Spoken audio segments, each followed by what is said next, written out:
Hola amigos, buenos días. Desde el estudio de Sonido e Imagen de Naciones Unidas aquí en Ginebra, les transmite Juan Gasparini, gracias a François Zubiguer en los controles. Hoy tenemos la posibilidad y el honor de poder entrevistar a una de las tres personas que constituyen la misión de investigación de hechos, como se llama, que es una comisión que investiga hechos de un país que le encomienda el Consejo de Derechos Humanos. O sea que eso lo decide un voto de esos 47 países que integran el Consejo de Derechos Humanos y estos expertos tienen un mandato. Ese mandato es de investigar si los hechos que han tomado estado público o que han llegado al Consejo son verídicos y que una vez por año esos expertos hacen un informe al Consejo produciendo un debate en el Consejo sobre el contenido de ese informe, que eso va a ocurrir en el día de mañana. Por lo pronto, Patricia Tapatá, que es una de las tres personas, después está Marta Baliñas de Portugal, Patricia es argentina, y Francisco Cox, que es de Chile. Son los tres expertos de este grupo. Ustedes hacen un poco hincapié en una figura jurídica, que es el crimen de persecución, que según las definiciones de la Corte Penal Internacional, es la persecución de un grupo o colectividad con identidad propia, fundada en motivos políticos, raciales, nacionales, étnicos y de género. ¿Por qué utilizaron ese crimen que es poco conocido y poco utilizado en los informes de derechos humanos? Yo creo que se encuadra perfectamente en la situación, pero me gustaría que usted lo desarrollara. Bueno, muchas gracias por esta oportunidad. Efectivamente, es una novedad de este informe la caracterización de lo que está ocurriendo en Venezuela como crimen de lesa humanidad por motivos de discriminación en razón de la identidad política.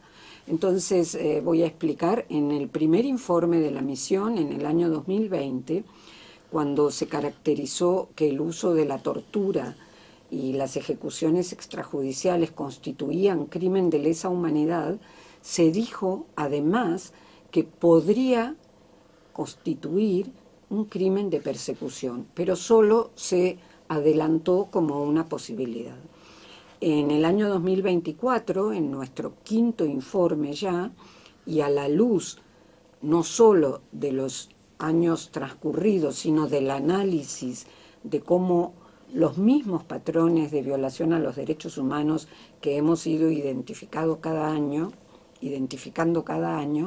han aumentado en su nivel de intensidad, es que hemos nuevamente regresado a esta figura porque creemos que la avalancha de detenciones que constituye un poco la instalación de un ataque a la población civil que expresa su protesta y culmina en un número muy alto de detenciones arbitrarias, las severas violaciones al debido proceso una vez que estas personas están detenidas, constituyen una continuación de una línea de conducta que nosotros habíamos mencionado como crimen de lesa humanidad, que supone la encarcelación o privación grave de la libertad física, la tortura, la violación o cualquier otra forma de violencia sexual o basada en género.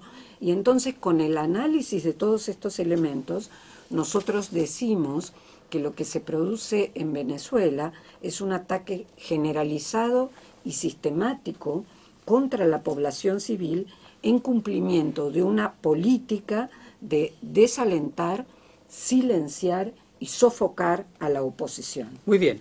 Efectivamente, ustedes además, para precisar para los que nos siguen, ustedes realizan un informe por año y en este año, en el último año, han tenido lugar las últimas elecciones presidenciales, el 28 de julio, que ocasionaron 25 muertos y centenares de heridos que por las protestas, dado que la población pensó que al adjudicarse el gobierno de Maduro la victoria era una tergiversación de la verdad.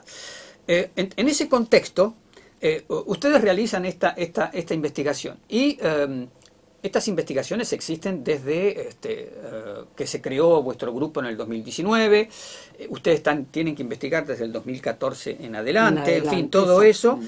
Pero para llevarlas a cabo, como ustedes no pueden entrar al país, realizan entrevistas a personas personalmente o por medios técnicos que a partir de una serie de criterios. Es un mecanismo que ha creado la ONU justamente para no verse privada de la posibilidad de investigar cuando los gobiernos no dejan entrar a los expertos para saber qué es lo que ha ocurrido. O sea, ¿puede describirnos cómo pueden investigar a pesar de que no pueden entrar al país? ¿Cómo proceden ustedes? Bueno, una de las cuestiones, digamos, que tienen en cuenta mecanismos especiales como esto, como una misión de determinación de hechos, es llevar adelante el mandato que el Consejo establece, que en nuestro caso nos encarga la investigación de 5 tipos de delitos y nosotros debemos llevar adelante esta tarea. La misión comienza justamente en tiempos de pandemia, pero más allá de la pandemia, el propio gobierno de Venezuela no ha autorizado nunca nuestro ingreso al territorio. No es solo en el caso de la misión de determinación de hechos, sino que esto mismo sucede con otros relatores y mecanismos de la ONU. Y pese que a ustedes les mandan cartas, les dicen que pueden opinar para vuestro informe, los consultan para que ellos se manifiesten y ellos no acusan recepción. O sea, hay una negativa total a tener un diálogo con la ONU. Exacto. Nosotros ni siquiera hemos recibido, digamos, una respuesta donde nos manifiesten por escrito la negativa a algo. Y nosotros, de todas maneras, seguimos escribiendo al gobierno para solicitar, por ejemplo, información sobre algún caso o el acceso a algún expediente judicial, etc. Sin embargo, como se sabe, frente a este impedimento de poder ingresar al territorio, la misión utiliza canales digitales a través de medios seguros para poder comunicarse con las víctimas, con testigos, con abogados defensores, muchos de los cuales están o en territorio de Venezuela o, como es sabido, Venezuela ha producido una de las migraciones más considerables, de mayor envergadura en la región, entonces hay más de 7 millones de venezolanos residiendo en distintas ciudades del mundo. Además, ustedes visitaron otros 3 países que no identifican, que probablemente, presuntamente, serían países vecinos, concretamente, donde también debe haber una diáspora, y entonces ustedes pueden tomar contacto con otras víctimas para seguir investigando qué es lo que ha sucedido. Sí, nosotros normalmente tenemos una planificación de nuestra investigación porque decidimos, desde la creación de la misión, ir poniendo foco en distintos temas que necesitan ser investigados en profundidad para explicar esta situación de violaciones a los derechos humanos. Y bueno, entonces de ustedes... esa manera, solamente para contar que hemos investigado en el primer año toda la cuestión, como bien usted dijo, de las protestas y los conflictos del 2014 en adelante, que incluyó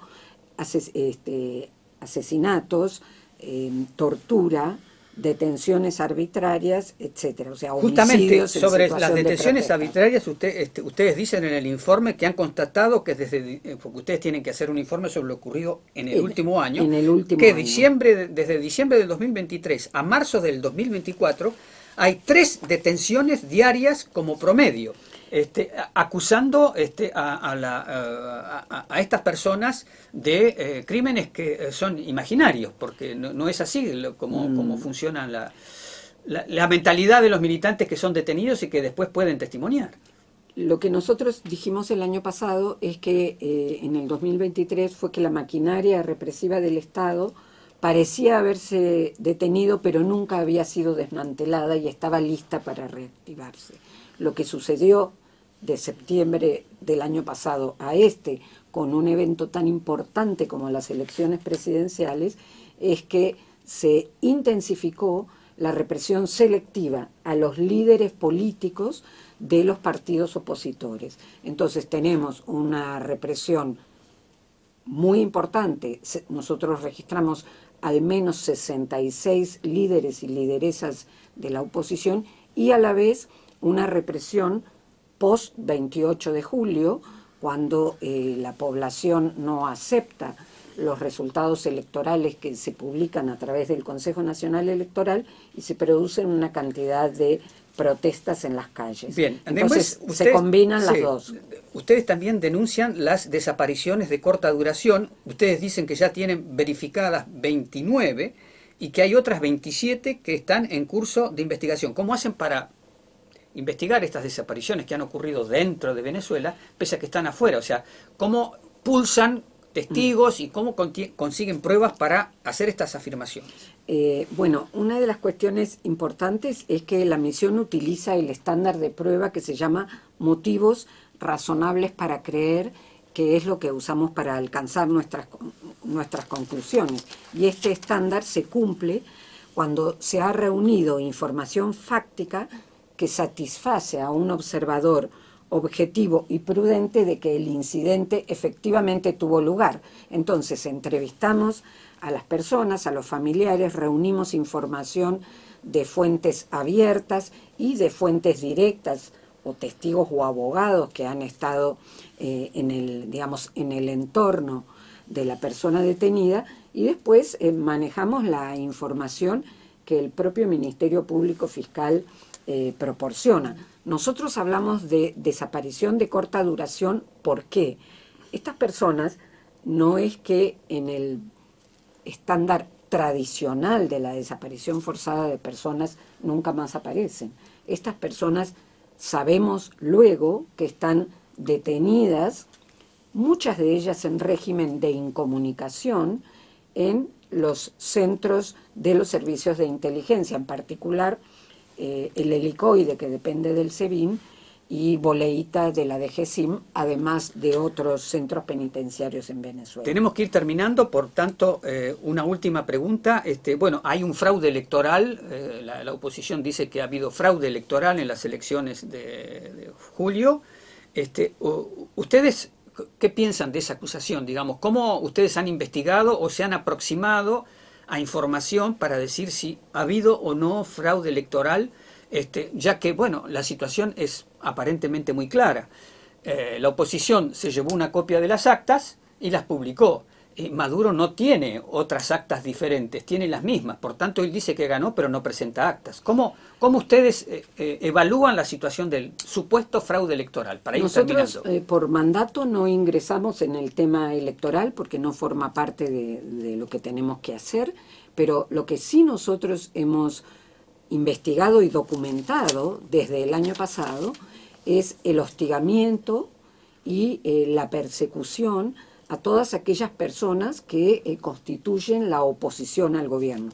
Hechos que, por supuesto, se agudizaron durante la campaña electoral. Entonces, por ejemplo, el funcionamiento de la institucionalidad del gobierno bolivariano, que fue poniendo una serie de obstáculos a través de la justicia y a través de las instancias donde los candidatos tenían que inscribirse, las inhabilitaciones que se produjeron por parte de la Contraloría, que en ese momento estaba presidida por la misma persona que hoy preside el Consejo Nacional Electoral, solo para mencionar algunos temas, más la persecución y detención, en algunos casos por un tiempo muy breve. Por ejemplo, para poner solo una manera de explicar, de todas aquellas personas que brindaban algún apoyo logístico, es decir, la persona propietaria del camión donde se trasladan los opositores para sus demostraciones, el dueño del hotel que les presta alojamiento cuando se mueven por el país, el restaurante donde ellos paran a comer. Es decir, estas personas... Sí, hay un ataque masivo y sistemático contra todos los electores que no están a favor del gobierno. Claro. Bien, Patricia Tapatá, muchas gracias. Desde Ginebra les transmitió Juan Gasparini, gracias a François Zubiguer en los controles. Muchísimas gracias, Juan, por esta oportunidad.